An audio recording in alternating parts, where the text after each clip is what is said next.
Guys welcome back to new blog. तर आता आम्ही रेल्वेमध्ये बसलेलो आहे. फर्स्ट टाइम रेल्वेमध्ये बसलेलो आहे. बघा आमचा मित्र रोहित आणि मी. खूप ऊन आहे आणि खूप मजा येते. आम्ही दोघंच बसलेलो रेल्वे.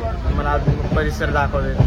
बघा इथे दोन मित्र आहेत आणि रोहित इथं बसलेला आहे मोबाईल बघत. आणि मस्त इथं रेल्वेमध्ये आम्ही स्वाद घेतोय.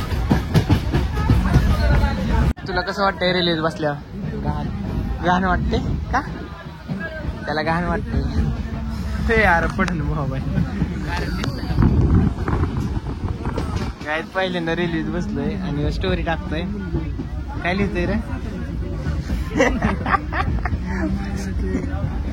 फर्स्ट टाइम बसलाय त्या रेल्वेत आणि मी पण बसलोय. कसं वाटतंय आता? लयच भारी वाटतंय. आता हे रेल्वे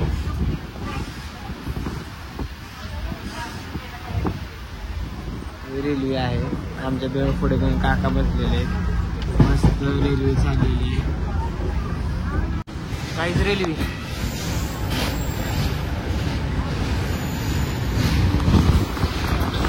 ट्रान्सपोर्टचा माल दिसतोय. ह्यात माणसं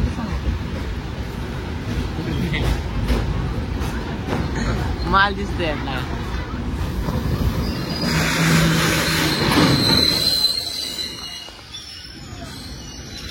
काय का रेल्वेचं स्टेशन आहे हे दौंडचं.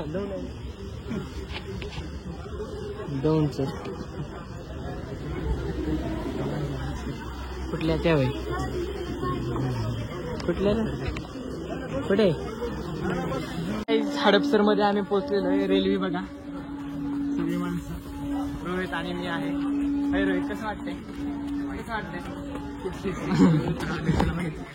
कुठलं स्टेशन आहे काय माहिती आता. रेल्वे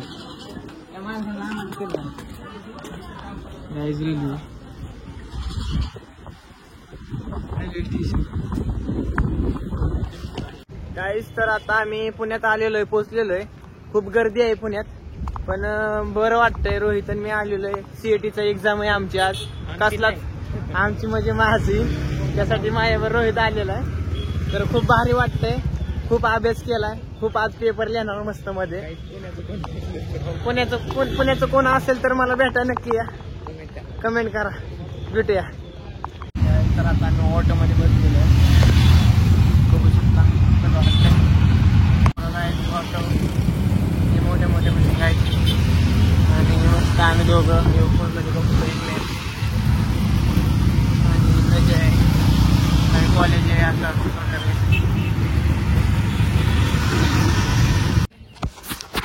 गाईज तर आता आम्ही पेपरला आलेलो आहे. म्हणजे मी बघा ही माझं रिसिट. हे आमचं कॉलेज. आमचं म्हणजे माझं या कॉलेजमध्ये पेपर आहे माझा आज CETचा.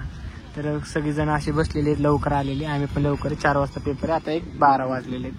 तर तुम्ही बघू शकता गाईज. तर आता आम्ही कॉफी पितोय. वेगळीच लागते. 45 रुपयाची कॉफी आहे आणि वेगळीच लागते. तर आम्ही आता प्लॅन केला आता पेपरला जायचं. ऊन खूप झालेलं आहे. पोटात खूप दुखायला लागलंय.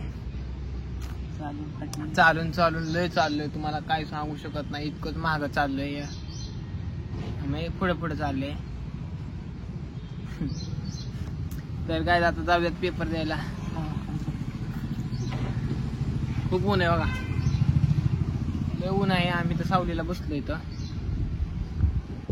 ती कॉलेज आहे. ती मागची दिसते ती कॉलेज आहे आमचं. जाऊया तिकडे.